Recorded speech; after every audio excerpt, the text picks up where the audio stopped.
সরে যান প্লিজ সরুন দেখি। ব্রাউজারের ফ্লাইট যাত্রী অনতিবিলম্বে যাত্রীদের তিনশো সিট চাপে হয় 2 নম্বর গেটে উপস্থিত থাকার জন্য।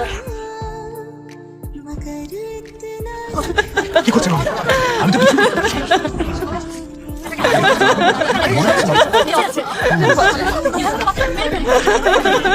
ফিফথ ইন্টারকোস্টাল স্পেসের নিচের প্রান্তে প্রবেশ করাতে হবে যাতে রক্তনালী বা নার্ভ ক্ষতিগ্রস্ত না হয়। ভিউয়ার্স, এই মুহূর্তে একটি অবিশ্বাস্য ঘটনা ঘটছে। এক ডক্টর আমাদের চোখের সামনে অপারেশন করছে। সত্যি অবিশ্বাস্য।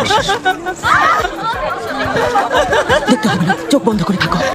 সব না হয় বুঝলাম, কিন্তু এই বোতল কেন? ড্যামেজ রিপেয়ার না হওয়া পর্যন্ত বাতাস ফুসফুসের ভেতরে চাপ দিতে থাকবে, সেই বাতাস বাইরে বের করে দেবে আর বোতলের তরল আবার ভেতরে ঢুকতে বাধা দেবে।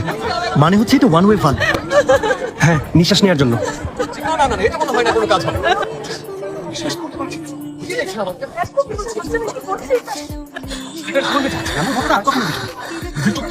বেঁচে গেছে, ওর জীবন বেঁচে গেছে।